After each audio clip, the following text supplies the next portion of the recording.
नमस्कार दोस्तों।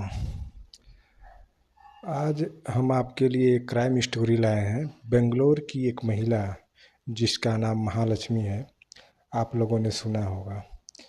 बेंगलोर की रहने वाली महालक्ष्मी, जिसकी उम्र 29 साल थी, शादीशुदा महिला थी, लेकिन उसके पति से बन नहीं रही थी, जिसके कारण अब वो साथ नहीं रह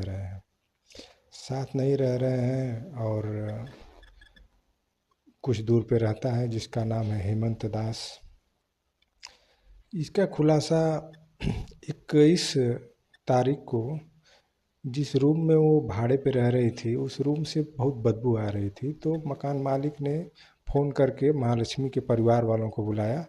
तो परिवार वालों में उसकी माँ और महालक्ष्मी की बहन दोनों मौके पर आए और उनके सामने ही ताला खोला गया। जैसे ही ताला खुलता है तो अंदर फर्श पर खून और लाश के कुछ टुकड़े, फ्रिज में टुकड़े पड़े हुए थे, बिखरे हुए थे। फ्रिज में उस महालक्ष्मी के पैर थे, बॉडी के और भी अंग थे। ये फ्रिज का सिलसिला दोस्तों दिन पर दिन बढ़ते ही जा रहा है। सोचिए एक माँ का क्या दशा हुआ होगा अपनी बेटी को ऐसे टुकड़ों में समेटते हुए, क्या बीती होगी बेचारी के ऊपर। ये सब कुछ हुआ तो फिर उसके बाद उन लोगों ने फ़ोन करके पुलिस को सूचना दी। मौके पर पुलिस पहुंची तो फिर वो सब देख करके और फिर पूछताछ करना शुरू की तो पता चला कि महालक्ष्मी के पूर्व पति, जिसका नाम हेमंत दास है, उसके साथ उसके अच्छे संबंध नहीं थे और वो सब बाहर रह रहे थे। तो पहला शक तो उसी पे गया।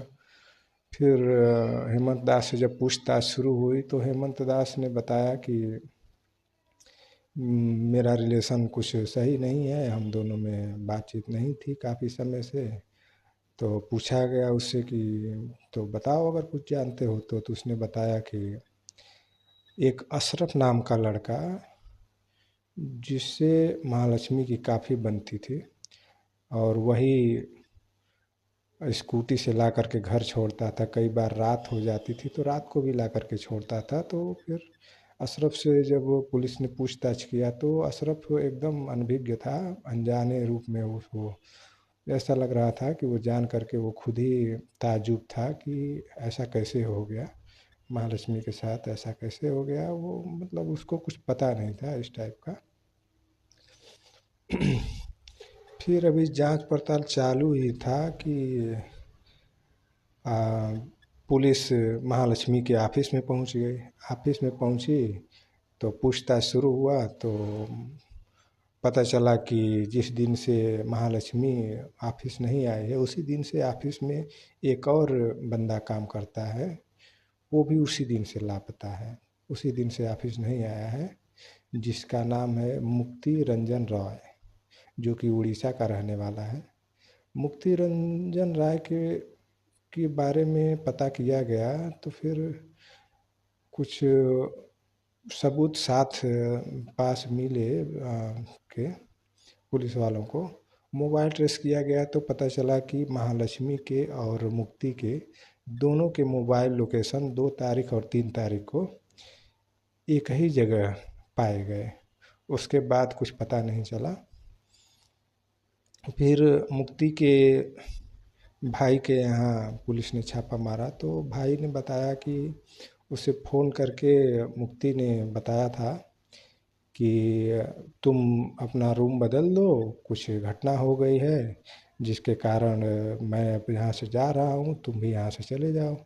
तो भाई के बड़ा पूछने के बाद उसने बताया कि उसके हाथों एक मर्डर हो गया है, जिसके कारण वो यहाँ से जा रहा है। बाकी इसके बाद तो कुछ पता नहीं था। तो पूछताछ हो रही थी, उसके बाद पता चला कि वो कोलकाता चला गया है। कोलकाता चला गया है तो फिर वहाँ से अचानक फ़ोन आया उसके गांव से। अचानक गांव से फ़ोन आया तो पुलिस को पता चला कि एक पेड़ से लटकी हुई लाश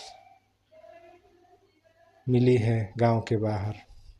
पुलिस वहाँ पे पहुँची तो पता चला कि ये मुक्ति रंजन रॉय की लाश है। तो उसकी माता से पूछताछ में पत्रकारों ने पूछा तो माता ने बताया कि वो बहुत परेशान रहता था आजकल। बता रहा था कि एक महालक्ष्मी नाम की लड़की है जिससे वो बहुत प्यार करता है, लेकिन वो इसका गलत फ़ायदा उठा रही है और ये बिल ब्लैकमेल कर रही है, सारे पैसे ले रही है और बहुत परेशान रहता था। पुलिस ने जब लाश उतारा, उसके सामान का चेक किया तो उसके पास से एक डायरी मिली। अब डायरी में मुक्ति ने सारे राज लिख रखे थे। डायरी में उसने लिखा था कि उसने महालक्ष्मी को क्यों मारा। उसने लिखा था कि वो बहुत प्यार करता था महालक्ष्मी से, लेकिन आए दिन झगड़े होते रहते थे और एक दिन तो ऐसा झगड़ा हुआ कि महालक्ष्मी ने पुलिस में दे दिया था और पुलिस को 10,000 रुपये दे करके वापस मुक्ति बाहर आया।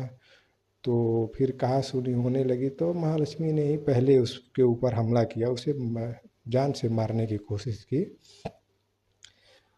तो इसने भी अपने बचाव में ये किया और उसका गला घोट के उसे मार दिया। मारने के बाद उसे कुछ समझ में आता, उससे पहले उसके पास महालक्ष्मी के ही चाकू से उसने कई टुकड़े किए।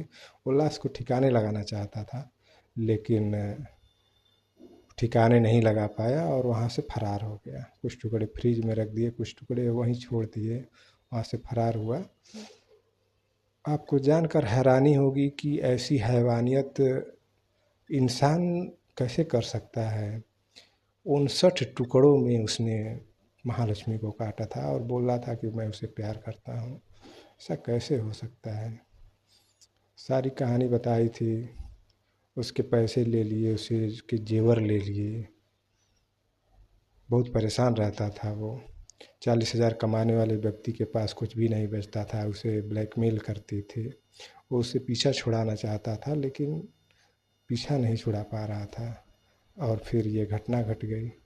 उसके आत्महत्या कर लेने के बाद ये फाइल लगभग बंद ही हो गई। अब इसके बाद शायद ही पता चल पाएगा कि महालक्ष्मी के मौत में वो भी शामिल, केवल अकेले ही उसने मारा या कोई और भी शामिल था। इसकी घटना की जानकारी अब शायद ही मिल पाए, लेकिन अगर कुछ मिला तो फिर हम आपके साथ ज़रूर शेयर करेंगे। नमस्कार, जय हिंद।